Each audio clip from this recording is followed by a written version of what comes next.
In recent weeks, a wave of explosive civil unrest has swept across France, as young Frenchmen with roots in Africa and the Arab world have taken to the streets to express anger, grief, and frustration at the death of Nahel Merzouk, a 17-year-old boy who was shot point blank by a police officer during a traffic stop.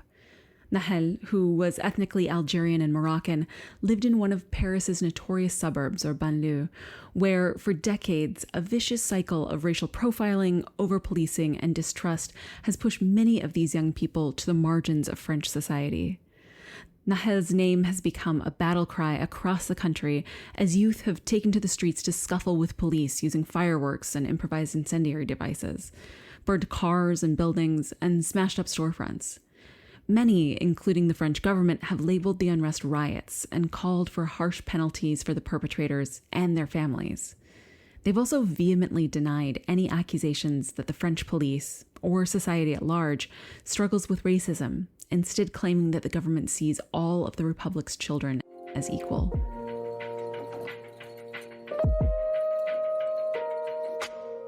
This is The Lead, a New Lines magazine podcast. I'm Erin Clare Brown, New Lines North Africa editor, and I'm joined today by two guests who will help unpack just why France is turning a colorblind eye to the racial protests sweeping the nation. Chahrazade Douah has been reporting on the ground around France for New Lines. Her story, The Roots of France's Riots, is on our website, and I'll link to it in the show notes.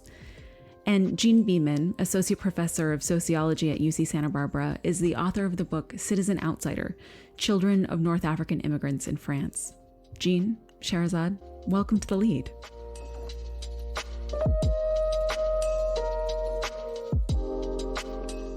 Jean, I believe that you actually start the first section of your book with that famous quote from Manuel Valls, that the Republic makes no distinction among its children.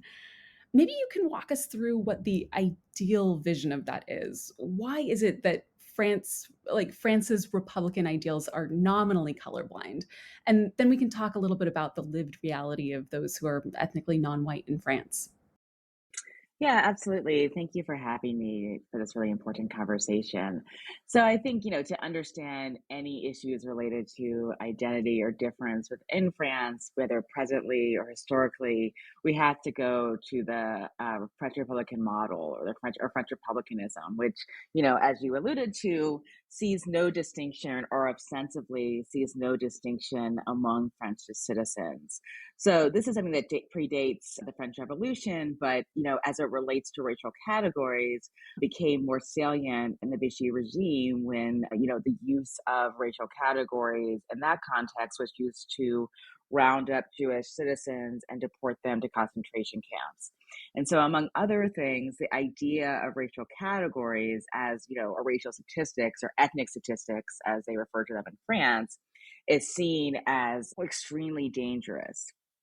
And relatedly, it's seen as dangerous for how it could or has historically divided French society. And so France really prides itself continually on not making distinctions between members of French society. So, other societies such as the United States, which is often the sort of obvious example that's put forth, where we do, speaking as an American, where we do have racial categories and mark these kind of distinctions, is seen as antithetical to the kind of national cohesiveness that French republicanism is supposed to endeavor. So it's supposed to sort of say that no matter what your origins are, you're just as French as anyone else. I mean, that's the sort of ideology that's a myth.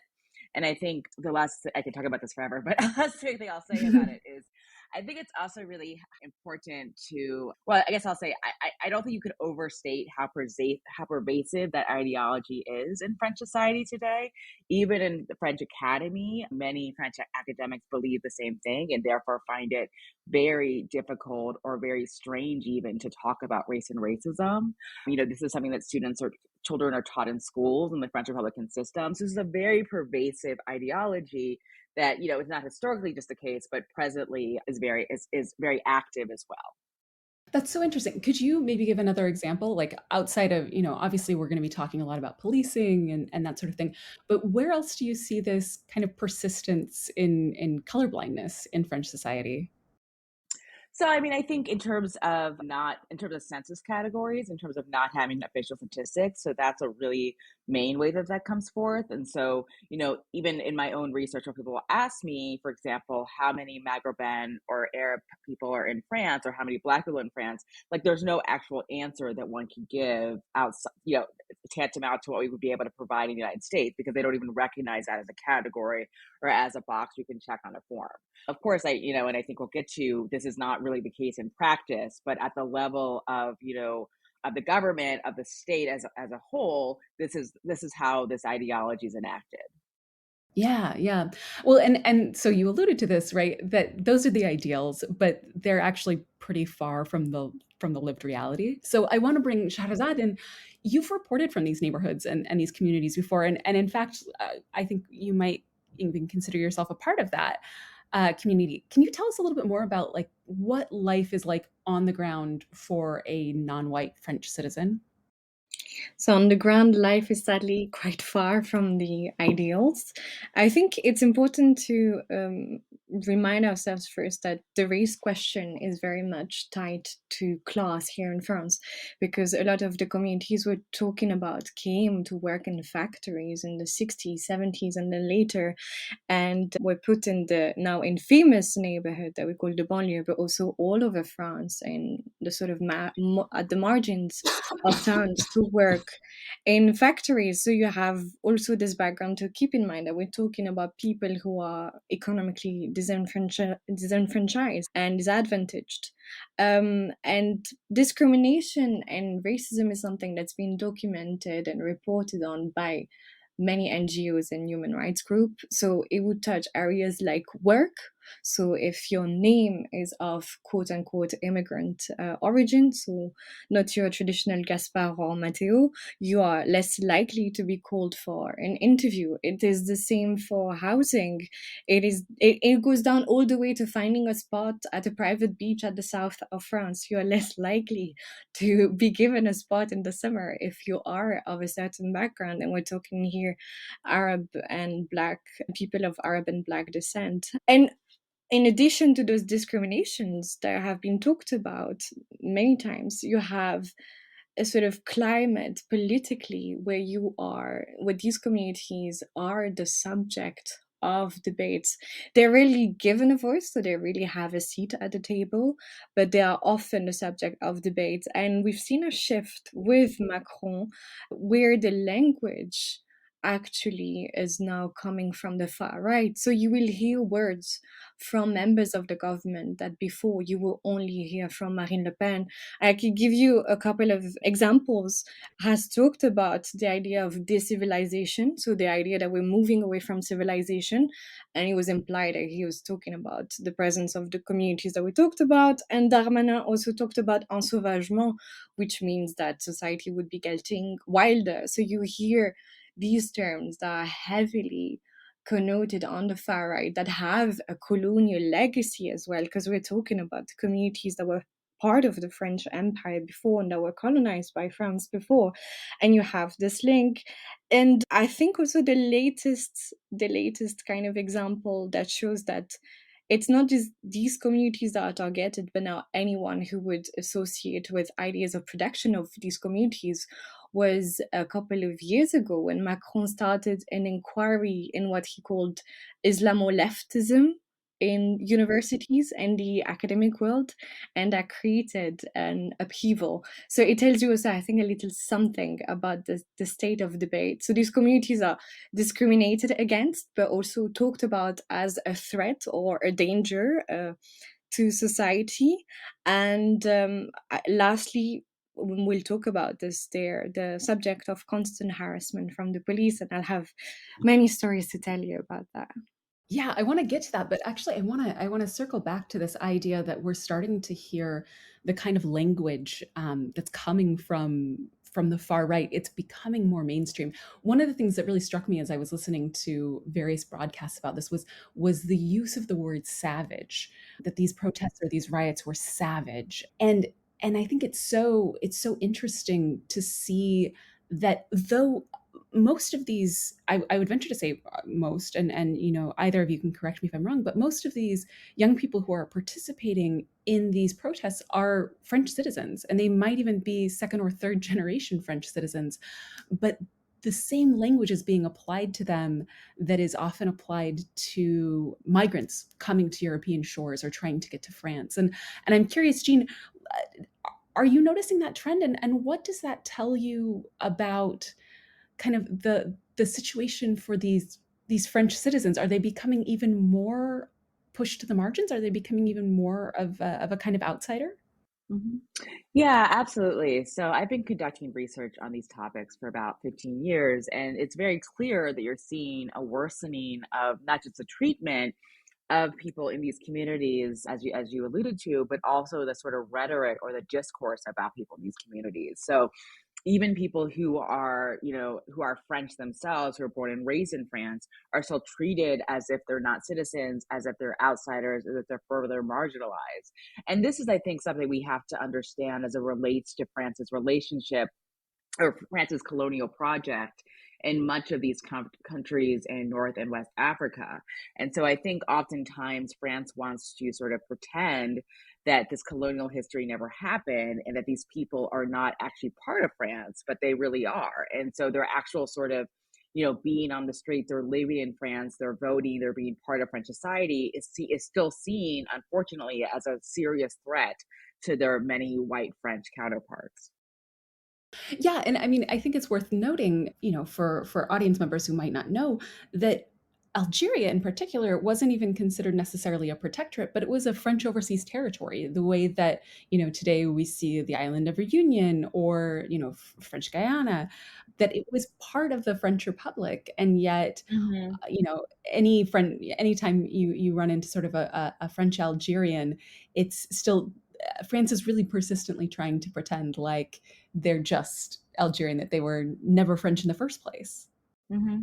Yeah, absolutely. And of course, we can't forget the very brutal Algerian War of Independence, which, among other things, included drowning of hundreds of Algerians in the Seine River in Paris. So this is a very ugly part of France's history that it really actively still tries to repress and avoid reckoning with. And so I think part of what we have to understand about what's happening in France presently is a failure for French society to acknowledge and reckon with its colonial history. Yeah, yeah, that's so interesting. I want to turn now to this idea of the policing that's happening in these neighborhoods in these areas. I read recently that this statistic that North African, Arab, or Black young men are up to 20 times more likely to be stopped by the police. And that's regardless of their education level, their financial status. It's not just class based or education based. Shahrazad, can you tell me what kind of impact does that persistent harassment have on a community? Like, how do we see that tension manifest in these neighborhoods? I think here it'd be important to make a distinction between generations because the young people that I've spoken to the past few weeks, so we're talking about people as young as 12, and most of them were between 15 to 25, up to 27.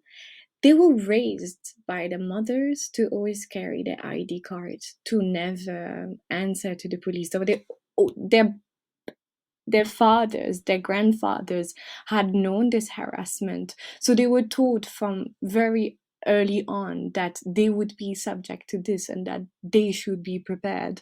And the stories that they tell is stories of harassment. The fact that at 15, every time you'd go to the city center, you'd be stopped. That's a story from a young man from Marseille who's telling me every time I go to the city center, I am stopped as if it wasn't my city, as if I wasn't meant to be there. So there's this real feeling of alienation, of not being wanted. But there's also this idea that they're a threat because often they're stopped. And if you're 15 and the police automatically assumes that you may have a weapon on you and searches you again and again for a weapon that is imprinted in your mind that you are a threat in the eyes of society. And a lot of the young men know that this will not happen to someone who is white. That does not happen to their white friends. In fact, some of them were telling me that when the police stops the whole group, they would search the young black and Arab men, but they would not search the the white the white friends. And To add to this, there's another layer. It's not just the frequency of it, it's also the humiliations that go on during these stops that are quite traumatizing for these young people. Some young men from Mulhouse, from here, so the eastern of France, we have to think that this is not just in Paris or Marseille, it's not just the big cities, even in the small towns, that the same reality of being, thrown against the wall and pat down twice a week, every week. It's almost a ritual. They know it's going to happen. They get insulted if they have, a cap that is branded. The police would take it and throw it to the ground and spit on it. Some have told me that they often slapped, often beat up at the back of police vans, but they know that they cannot go anywhere to complain, because at the end of the day, it will be their word against the word of a police officer, and the word of a police officer will always be respected, and will always have more value. So they have also internalized this feeling that they are not valued in society, that they are different, that they will always be treated differently, and that they have to protect themselves and protect each other in front of that phenomenon. And also, they have the sense that it will never stop, it will never end. That is just the reality they were born into. Third generation, if it didn't change for their fathers and grandfathers, there's no reason why it would change for them. And it's quite sad to see, desperation in the eyes of young 20 something year old man. And yeah, that is mostly the stories that Yeah, have been told. Can I jump in there? absolutely.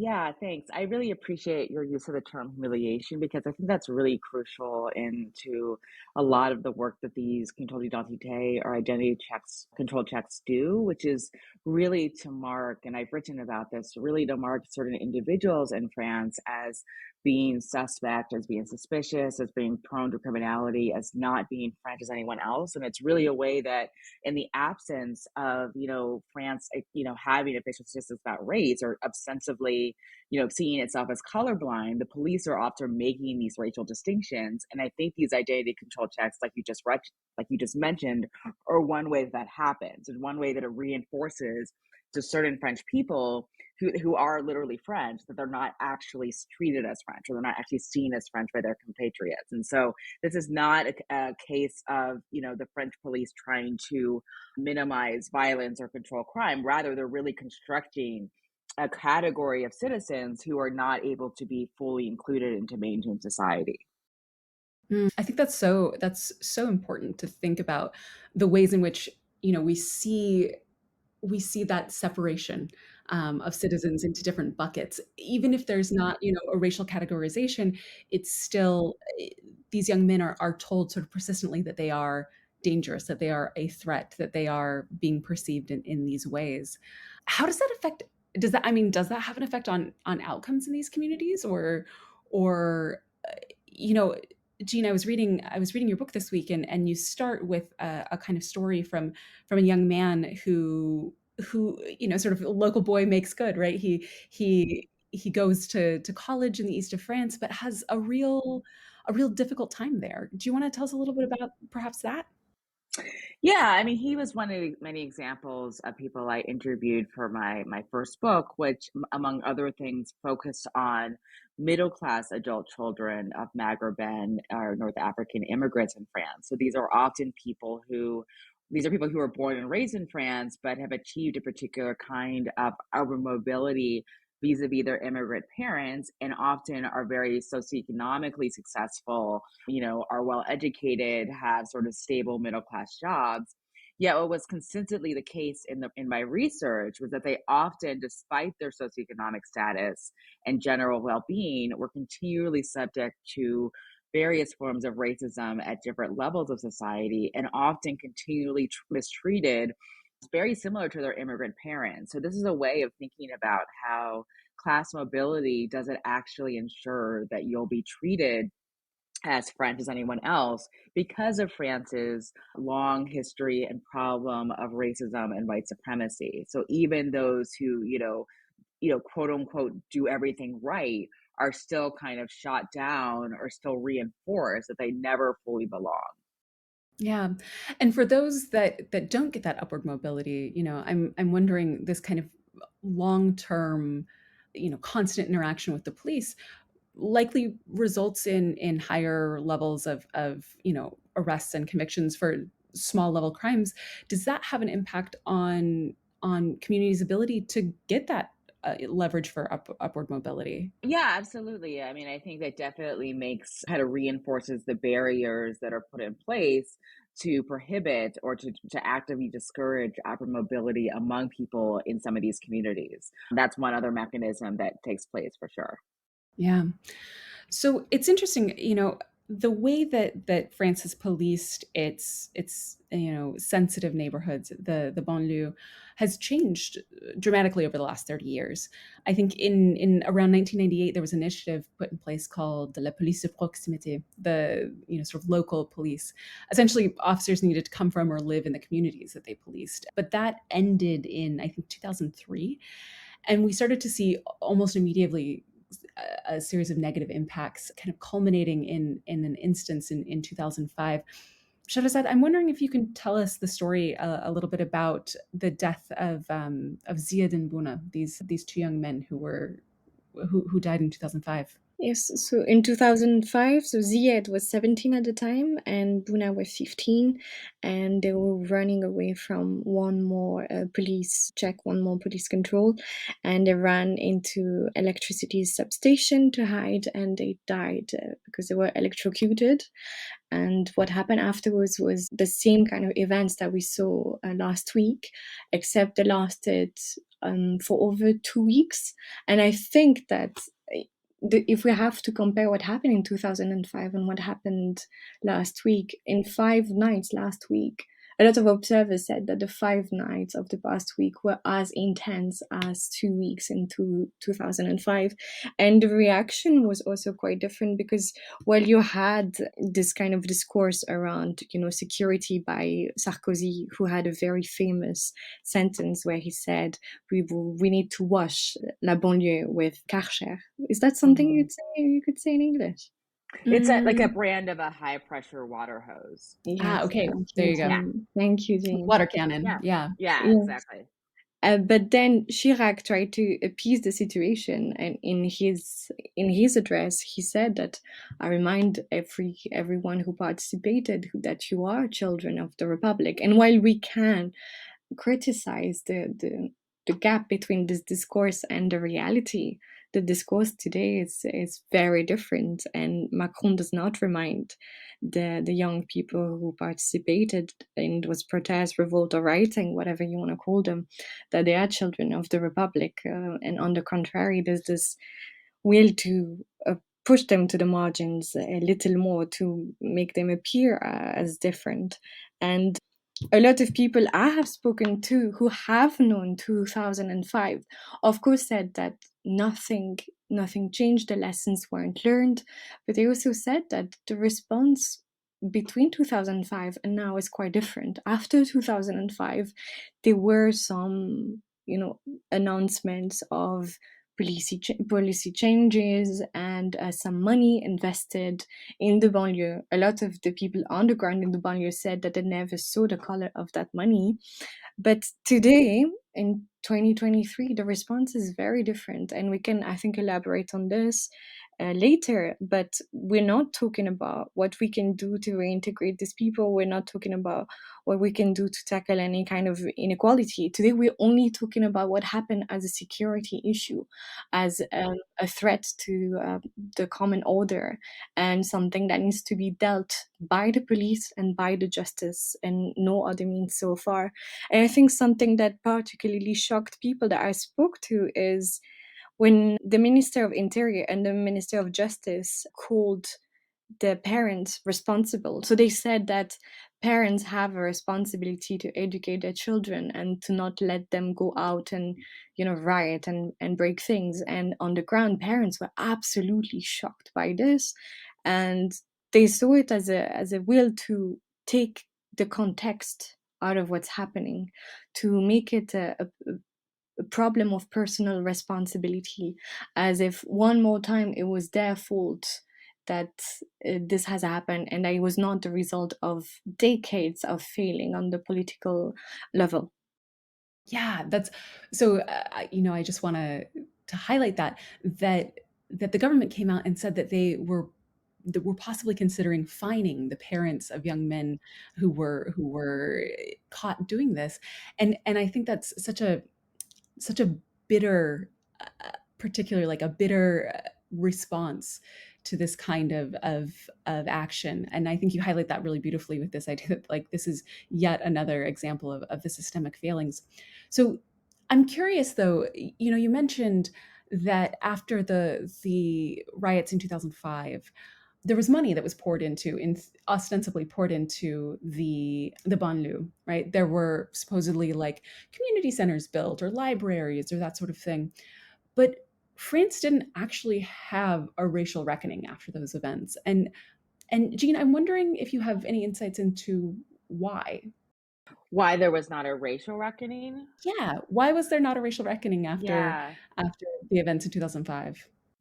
Well, I think a lot of that goes back to where we started our conversation about the sort of power and pervasiveness of French republicanism. So it was much more, convenient, quote unquote, to blame the people who were involved in the uprisings themselves and sort of frame those individuals as criminals, as scum, as was already stated, rather than have a broader sort of sociological examination as to the root causes of these uprisings and really name police violence as an example of systemic racism. So there wasn't a racial reckoning because France refuses to acknowledge race as real. Instead, it frames these kinds of issues as as I said before, an issue of criminality or an issue of class or people who are disadvantaged or underprivileged, etc., rather than actually addressing race as an issue. So until France can sort of figure out how to go around that, there'll never be a racial reckoning, unfortunately. Yeah, I think we're seeing that here we are nearly 20 years on, and we're seeing basically the same pattern. This young man, Nahel, was killed, and immediately the police closed ranks. They were saying that he was trying to drive away. The police officer felt threatened. Of course, later security video footage showed that none of that was true. The government has sort of defended itself. And I think especially in the media and in government statements, there's this kind of major focus on the loss of property and infrastructure. Shahrazad, you've been on the ground around France the last few weeks. Can you share some of your reporting and what you're hearing from these young men about why are they out, and what are they hoping to achieve, and what are they feeling?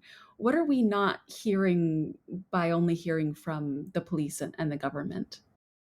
So young men that I met wherever it was in France had the same ideas, the same discourse around what's happening. And the first thing they communicated is just sheer anger, just fury.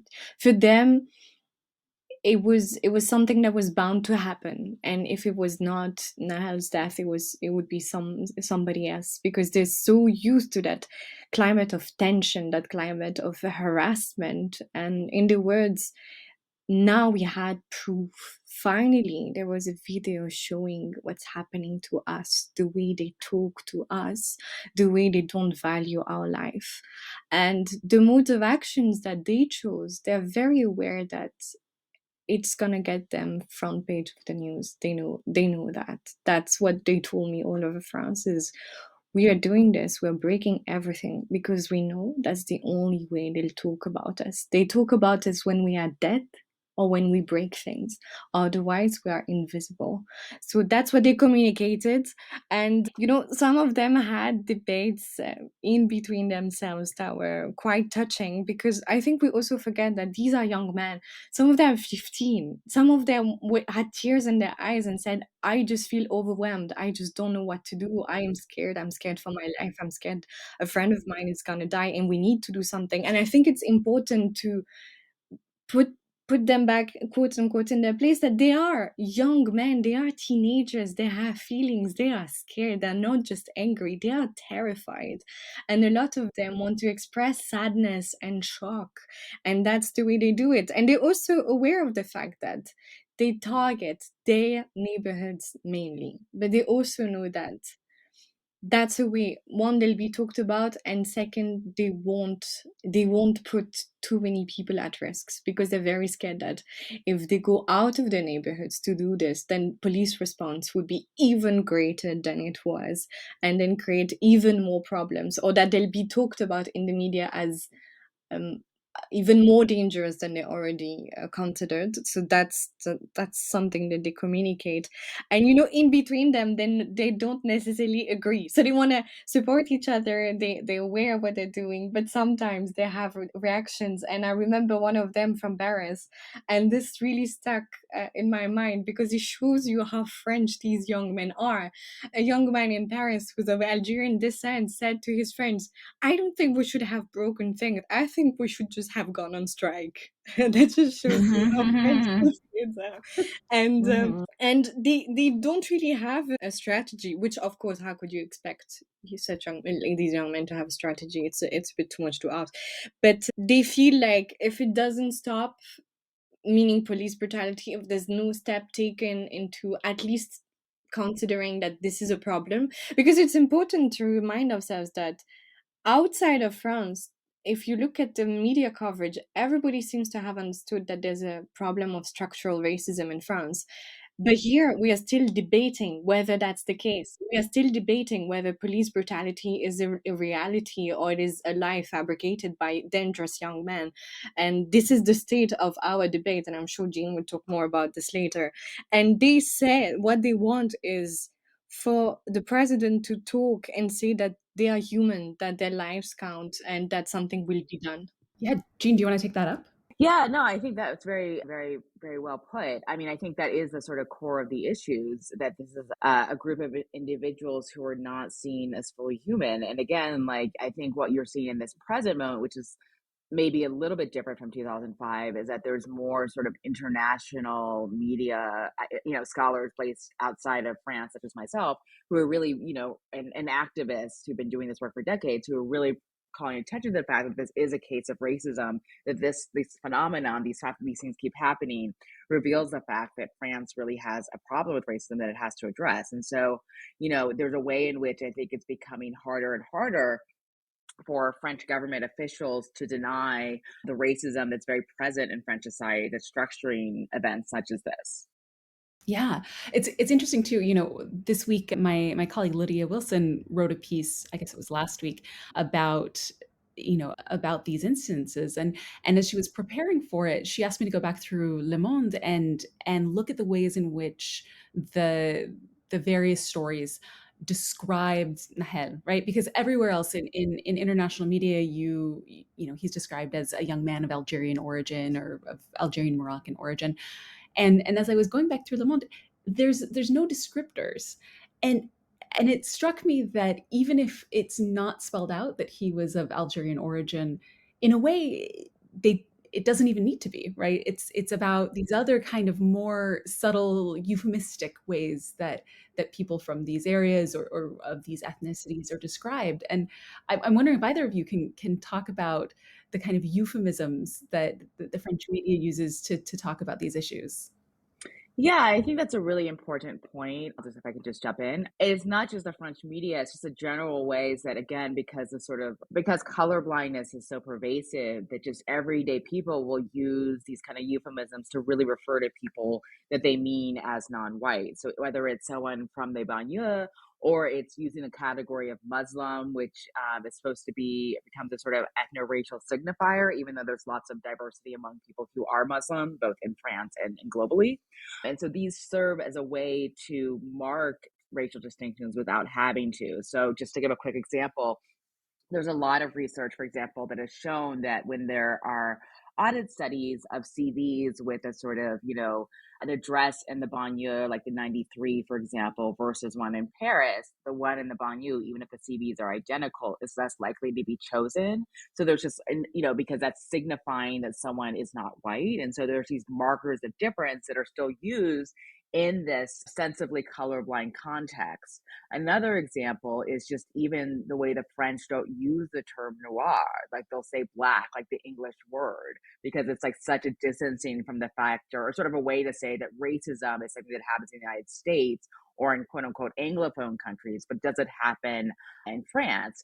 And the final thing that I always find really fascinating, but specifically about this question of the French media and kind of how you were said they don't mention Al's Arab ancestry, is that they don't have a problem doing that at all when they're talking about incidents of police violence in the United States. So if you look at coverage about the death of George Floyd or Freddie Gray in 2015 or Michael Brown in 2014, et cetera, they have no problem saying that the U.S. police or the police in whatever U.S. state killed someone who is African American or killed someone because they're African American. So there is a sort of marketing of race, but it's always with this sort of idea that it's something that exists elsewhere, particularly in the United States, not within France itself. Yeah, that's so interesting. I also wanted to talk about the way that the actions themselves are described and the words that are used around this.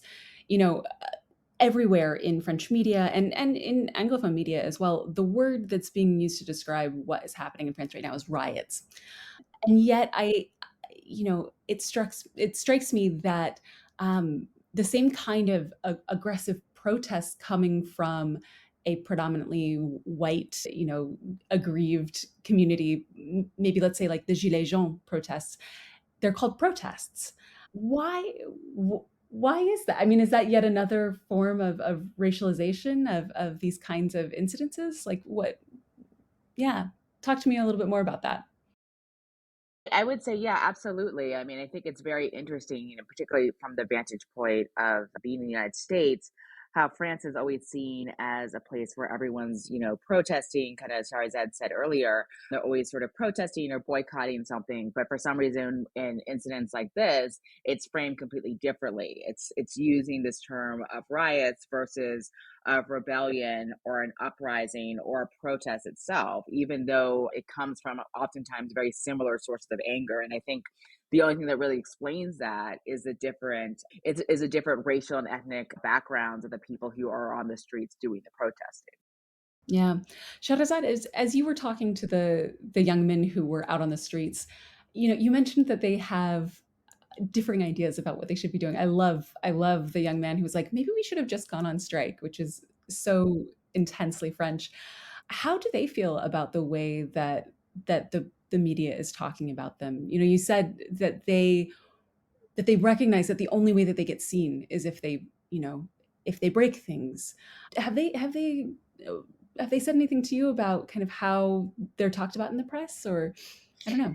The way they talked about in the press is not. I would say it's almost none of their concerns, in the sense that they do not trust journalists. They don't trust them at all. The conversations I've had, and myself being a journalist, I've had to gain their trust, and it took a while. But they don't care. They just say, "Oh, we know they're gonna portray us like we're savages, and we don't care. We just want them to talk about us because the politicians have to do something." So for them, the media's portrayal is just yet another way to be spoken about. For them, the daily reality of being harassed by the police is so much more concrete and so much harsher that they do not care what the media thinks about them. They're going through so much violence that they almost feel like they have other priorities. But if anything, they talked about quite a lot about the yellow vests, and they said, we went because we also have difficulties. Our moms have difficulties, so we went to see what's happening with the yellow vest, and we know that what they did not work. And one of them even said, during the yellow vest protest, they asked on TV where the blacks and Arabs are, but we wonder where the yellow vests are for us, because they also went through the same thing with the police, and they also, some of them were wounded.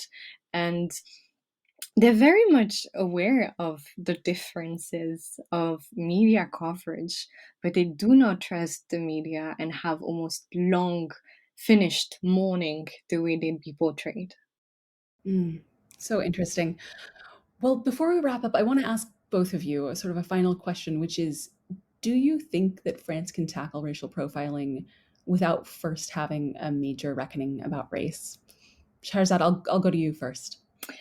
If I personally feel like the past six years have made this even more difficult, in the sense that police brutality has now entered, quote unquote, the mainstream, because sections of the population who are not of the same racial backgrounds have seen and experienced police brutality. We've seen it. The latest example is during the pension protests.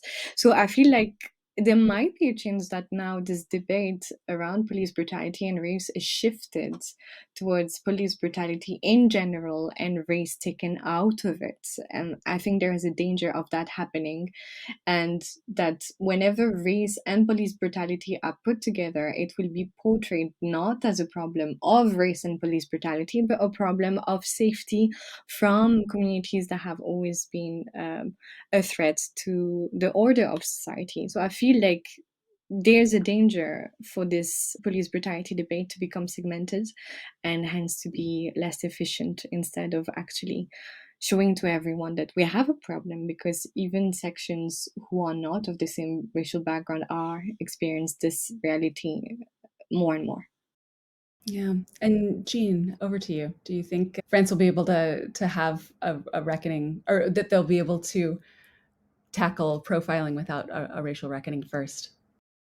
Yeah, I think that's an important question. And unfortunately, I think it's impossible and, to be at the risk of sounding too pessimistic, deeply unlikely, because I think part of, again, this goes again to what we've just been discussing about the French Republican model, but also to just the various ways that France continues to not reckon with its colonial history. So I think before it reckons with race and addresses racial profiling, it really has to reckon with the ongoing legacies of its colonial past, which I think France has been very active or invested in avoiding dealing with. So that's really, in my estimation, the first step.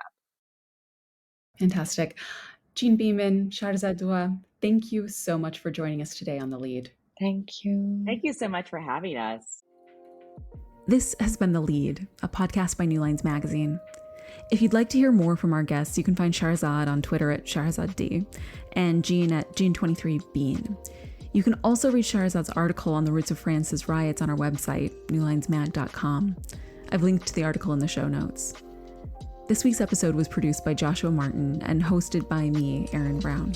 For more like this, subscribe to The Lead on your favorite podcast app. Thanks for joining us today.